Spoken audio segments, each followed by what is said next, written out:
Great pleasure to start off our SuperMeet here tonight with HP. HP's been with us, and they're here to continue the story. Ladies and gentlemen, I bring you Jeff Wood of HP Z Workstations. Thank you, Jeff. How you doing? I'm having a great time. You ready to rock? I am so ready to rock. Woohoo! Hello, SuperMeet. How's everybody doing? I'm glad you're awake. That's fantastic news. Hey, third year for HP being here up on stage. Believe it or not, a PC company talking to a bunch of guys using Apple products. Isn't that cool? Very cool. Well, and you know we kind of give stuff away too, so that's probably why you're all excited about it as well, right? Fantastic. So I've got my good friend Christian here on stage, and look what he's running here. MacBook Pro. What the heck? Well, I'm here to tell you we're going to upgrade your Mac tonight. How do you think are we going to upgrade your Mac?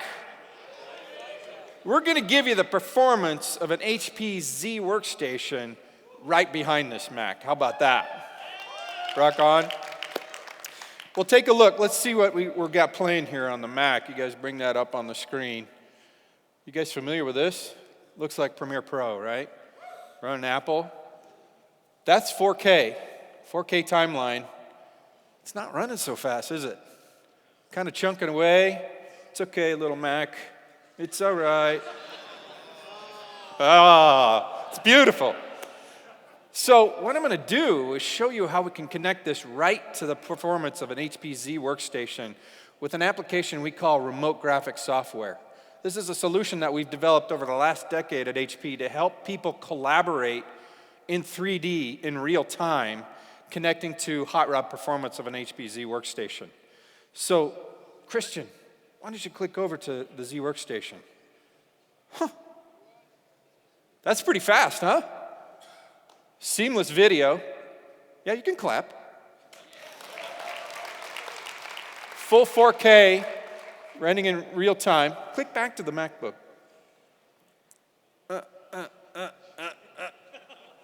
Right? Click back to the Z. Beautiful, right? Great performance. So now you can be using your Mac products. Remote graphics software running on any OS X platform can connect to the performance of an HP Z workstation seamlessly.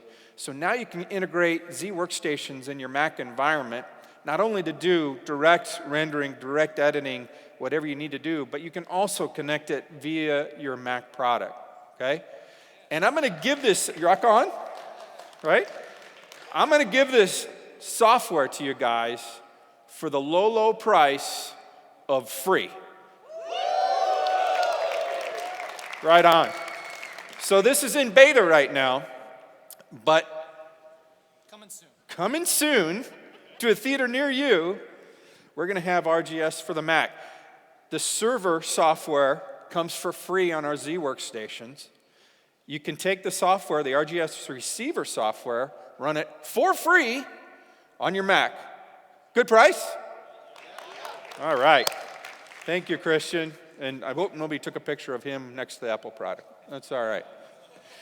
Well, as usual, I've brought a guest speaker with us to talk about the great things that they're doing, obviously, helping using HP workstations as well.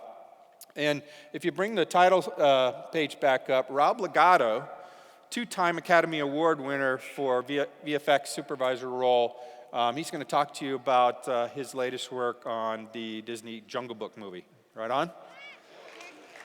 Let's bring out Rob Legato.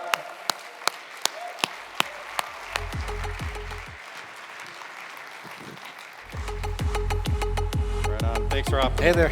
Thanks. Hey, thanks.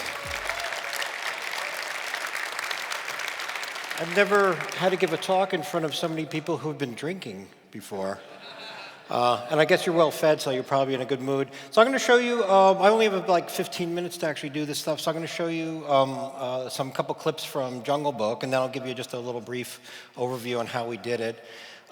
In the interest of realism, because that's all we're about is realism and authenticity, we decided that we would film Jungle Book in one of the most exotic places today that you could film in, which was downtown Los Angeles. And then to further that, you have to search far and wide for the perfect kid to play the role. And they searched for about 2,000 kids, and they finally found one who lives in the Upper East Side of New York City. So that's our Mowgli. And I think he's been to Central Park a couple times, so he's pretty used to the terrain.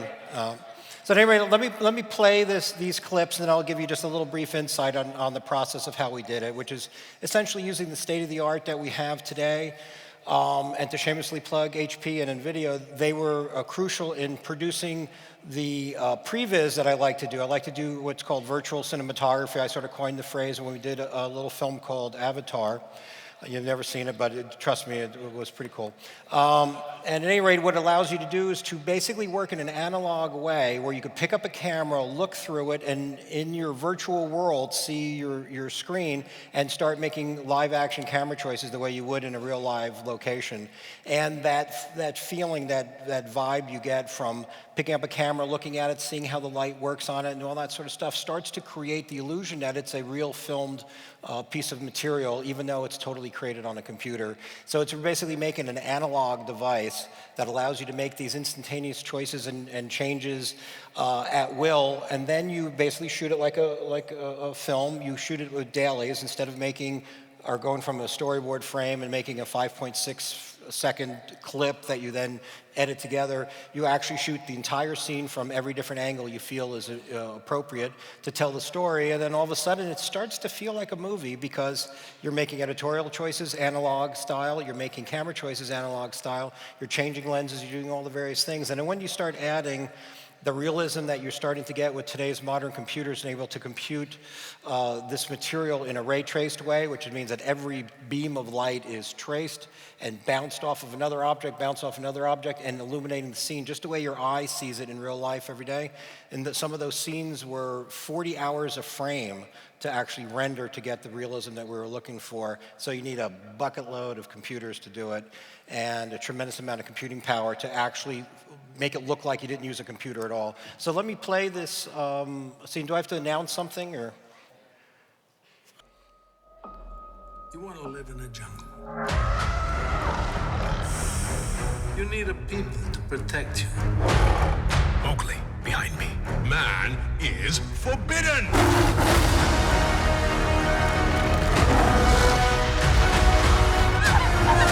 We'll try to hold them off. I will have you all in my teeth! The Jungle Book, rated PG, in 3D and IMAX 3D, April 15th.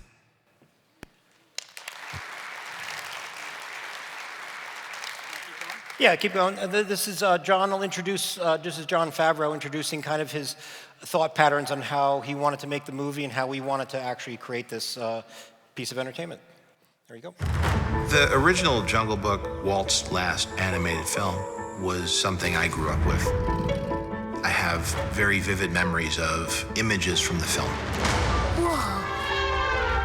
As we went to turn into a live action film, we used that certain detail and specificity that honors the tradition of what the original film stood for. I'm fascinated with a lot of the same things he was. And Walt at his time was cutting edge technology. When they did Steamboat Willie, nobody had ever seen music locked to picture. And Walt was right there in the thick of things. He always was a man of endless vision, using technology nobody's used before, doing something in a way nobody's ever done it. It's crazy.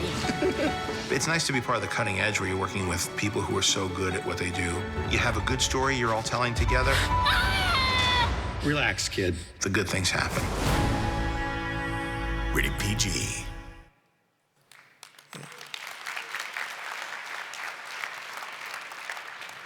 I highly recommend you watch it this week so we could keep our numbers up.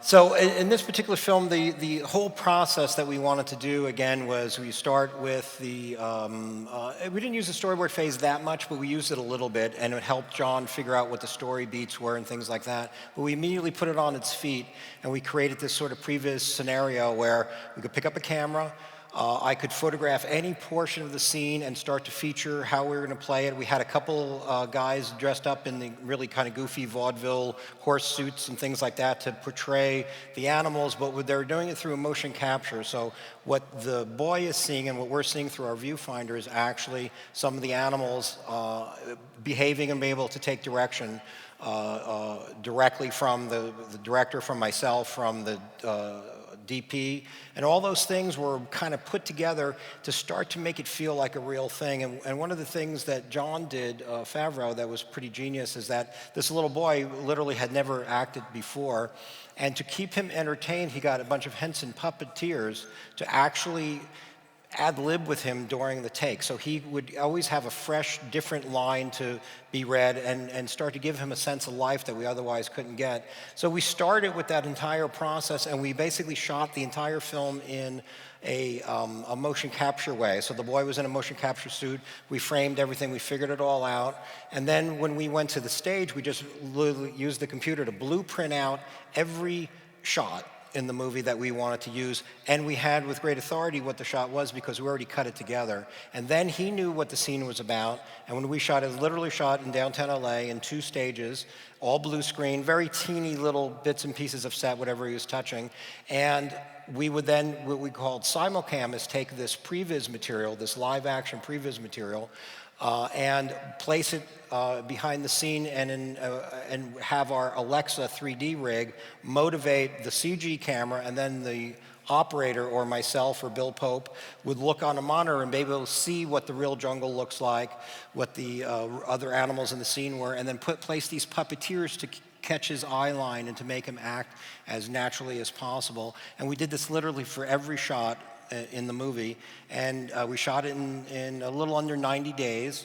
And once we started shooting it and we started to get these pieces of material, we would then start to composite every shot and then send it back out to MPC. One of MPC and Weta did all this.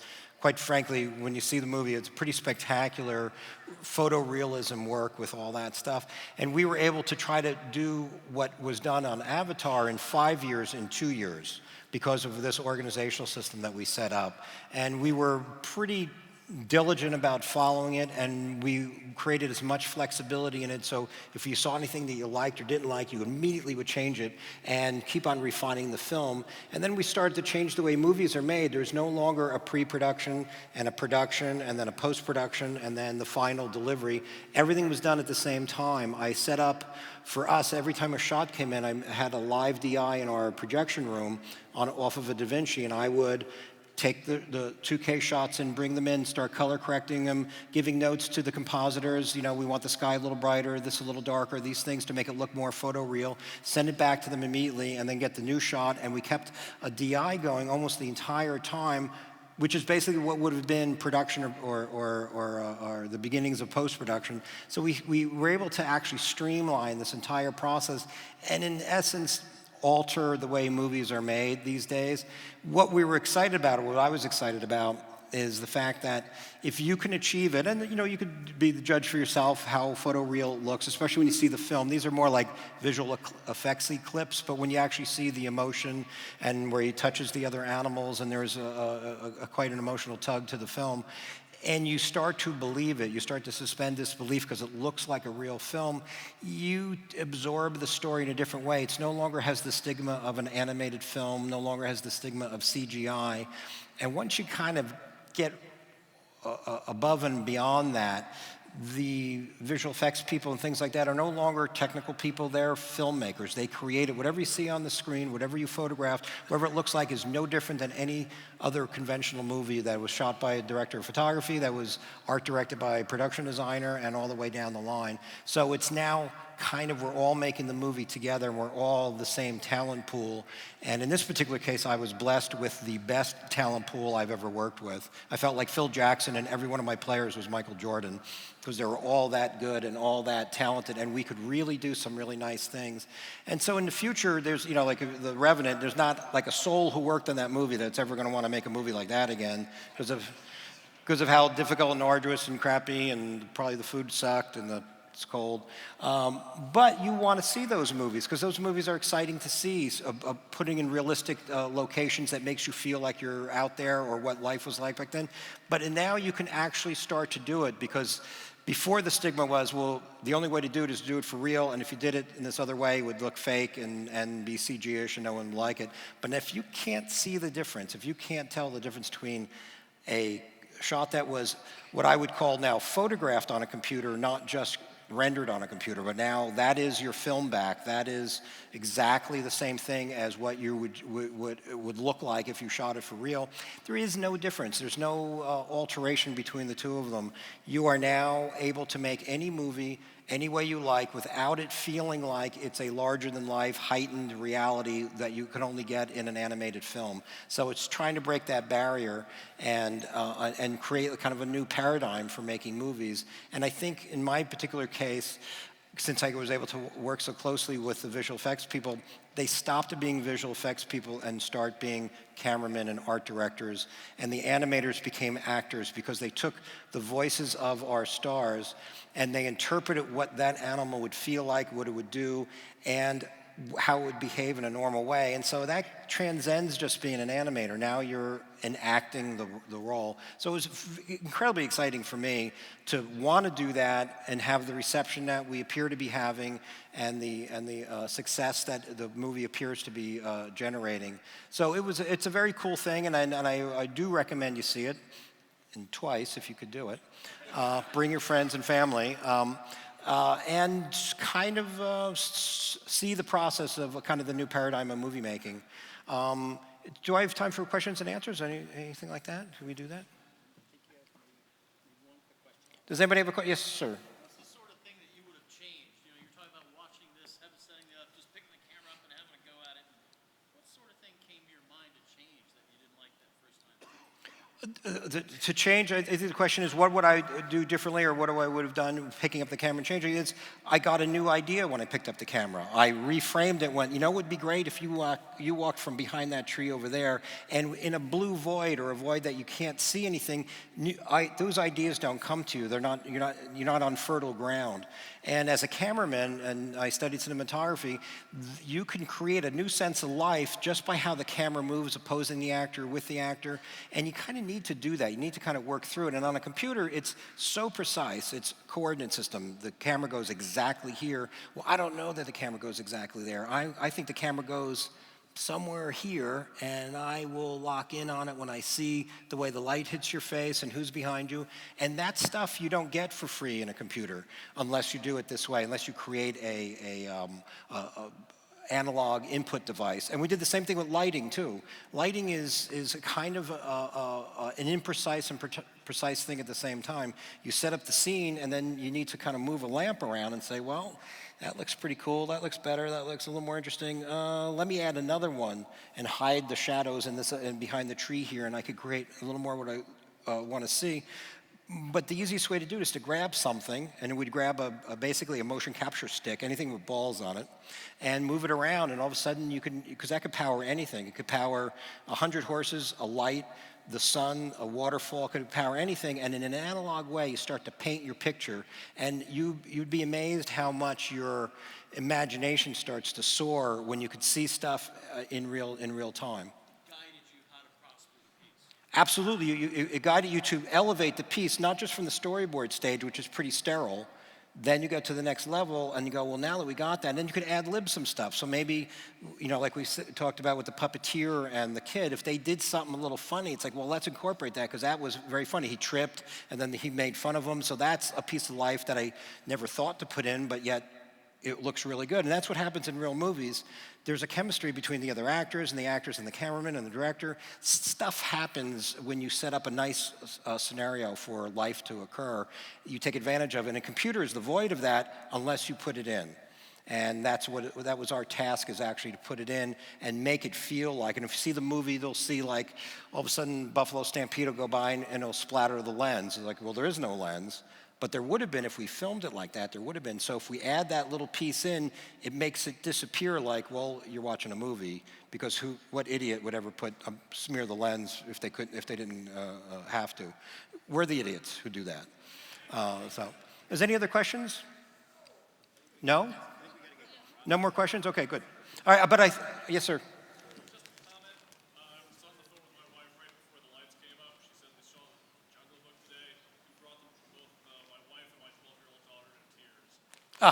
Maybe you should give the computer to him. Yeah.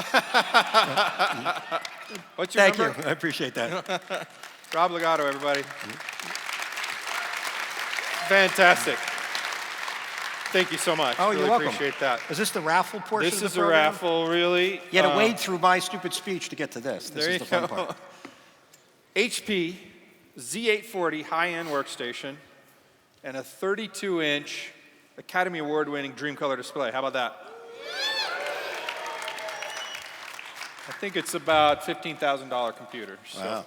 I'll let you do the I would honors. say, first off, before we pull the winning ticket, everyone who was here that has a white ticket, please stand up. And we're going to call the number, the winning ticket, number 9 number, and you're going to see people going down until there's one One left number at a time. standing. Or somebody's going to rush the stage. Okay, you ready? The number is 329-7727. Boy, there's a lot of sad people just sat down. 7727 over here? 329-7727. No? In the Oh, back. there it goes. Bring it on.